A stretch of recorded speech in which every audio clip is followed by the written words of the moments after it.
Feel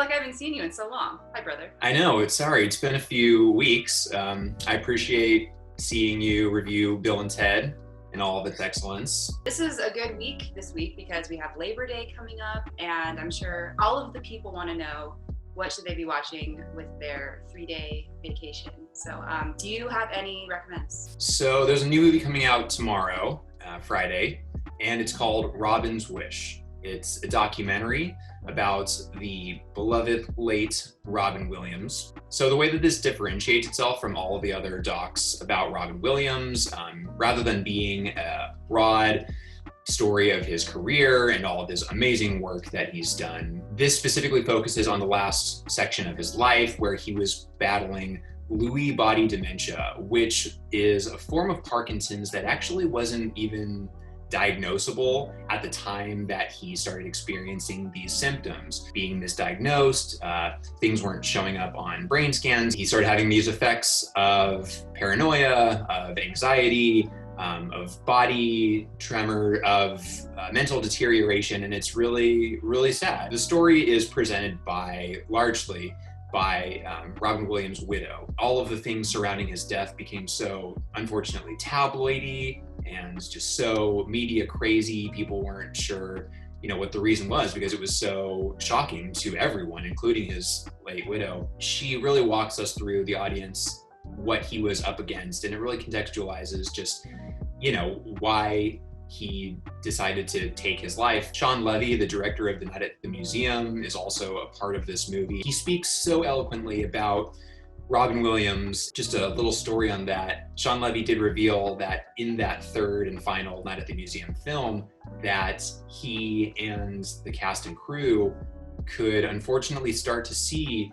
things related to Robin Williams' performance and realize that something was wrong there. They didn't really know how to engage with that, but they tried to be as warm and open and just there for him as possible. So he had never been on the record about some of the challenges that Robin had faced on set until now. For all of the prolific work that he did, there was also a lot that he held away from the audience. I mean, it kind of also reminds me of Chadwick Boseman being, topical, just this amazing actor who had this secret, and once they're gone, you realize how much strength they had to keep it inside. With this Robin Williams doc, I can imagine the uncovering of all of these secrets. You just feel so much for him, especially as a comedian too. A lot of people think comedians are all depressed, and that's why they get into the field, and that's why some of them ultimately will harm themselves or commit suicide. I remember when the news first came out about Robin, everyone thought it was just that, like, oh, comedians' depression. But to hear that this doc goes into so much detail, I can't imagine. Yeah, well said, and that's a good connection there about Chadwick Boseman. Yeah. So that's one of this weekend's new offerings. Another movie that is out there for audiences is actually a re-release. It's being restored and released tomorrow through Criterion and the Janus Collection. Do you want to tell us about that movie, Morgan? Yes. Okay, so this movie is from Claire Denis, and it's called Beau Travail.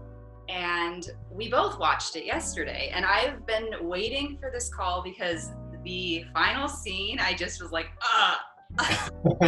So yeah, basically what you said, this film came out in 1999, and it's getting a 4K restoration. It's mostly told in a flashback. The commander narrates the film, and he's this short, kind of what you'd expect to be this army commander, a short, stocky, really macho guy. He is in charge of kind of training and looking after this group of soldiers. As the film goes on, it's kind of a quiet film too. A lot of it is just action and emotion, and dialogue is kind of sparse.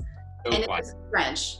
Yeah, so when there is dialogue, it's subtitled. The whole story is basically this commander's retelling of an event that happened that caused him to get booted from his post as commander. That's kind of the story, but in an hour and a half, that little log line is expanded to create this just amazing The colors and the visuals and just the aesthetic of this film is like top notch. I'm glad you mentioned the colors. I don't think that there's a director who's still working today, Claire Denis, who I think uses colors so beautifully. How Claire Denis actually, colors and paints this movie, like it made me remember that filmmakers are also artists with a brush. The blue sea or like the green fatigue. You totally forget that you can do that as a filmmaker and not just like a painter. It's kind of like Full Metal Jacket if it was done by like a very European auteur. Can't you see some Manos in there too? Oh yes, right. Like the hugging scenes and kind of that just tribalness of it. Yeah, absolutely. That for sure, that theme. Manos being, one of last year's excellent movies. Just to cut to what we were both talking about at the beginning, that ending, we won't spoil it obviously, but it's also been described as apparently one of the best endings in like modern cinema ever. So I think we're on the right track with appreciating. Yeah. Well, so when we first got this email to cover the film, I looked up the trailer and everything was like, Beau Travail, ending, best ending. I'm like, wait, I don't want to see the ending. Like, what are you doing? So okay. I skipped all that, but going into it, I knew like this ending has to be amazing. And then I'm like, oh yeah, okay, this ending is amazing. This is a challenging art house watch. It's worth it. This shows you just what kind of a world movies can be. This just is such a strong vision. And just to quote, apparently from Barry Jenkins, he says that this is his favorite film by his favorite filmmaker. If you like him, watch this movie and you'll see where his influences come from. Oh, I want to say that's my favorite film of 2020, but I know that's cheating because it didn't come out this year, so. Kind of cheating. So really quick, just want to remind everyone that you can subscribe and follow Morgan and I and Cinemacy across all the platforms to stay up to date. Follow us on YouTube, follow our newsletter. It's our weekly email that we send out on Fridays. It has all of the things that we've posted throughout the week. You're gonna learn a new movie, you're gonna hear a new name, something that you're gonna wanna check out, and on socials. We're on Facebook, we're on Instagram, we're on Twitter. Yeah. TikTok is TBD, but maybe one day. Right, yeah. If that's any indication of our TikTok, then it's probably best we stick to the YouTube. Stick to the YouTube. Yeah, that sounds, current and young. Yeah, our demographic is very, very trendy. Sweet. All right. Well, I'll see you this weekend. Cool. All right. Catch you later. Bye. Bye.